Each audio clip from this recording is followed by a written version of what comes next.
Thank you so much to Sunseekers for inviting me to talk about why I write. And I'm glad you invited me because it did make me think about writing poetry um, versus why I write prose. And I think the two impulses for me, although they overlap, are somewhat different. I was definitely one of those children who lived in their imagination.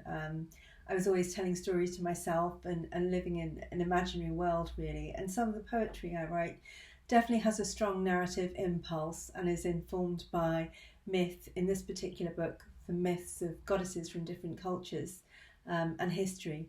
There's more to me when I'm writing poetry than there is when I'm writing prose, because for me, poetry feels like the point where language fails or breaks down, and that's where poetry comes in, or prose or language dissolves into this feeling which is wilder than prose. It's more of an utterance or an incantation or a spell, something that can't quite be pinned down despite its inclusion or non-inclusion on the GCSE syllabus.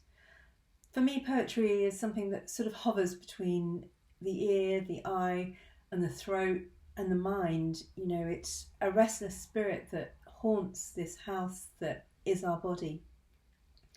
And because I think poetry comes in where language really fails, I almost don't mind when my poetry does fail, or I almost think of all poetry as a failure, or an attempt rather, to pin down this restless spirit that haunts us, this mysterious feeling that we can't quite put into words. And I think that makes poetry a real joy for me as a writer.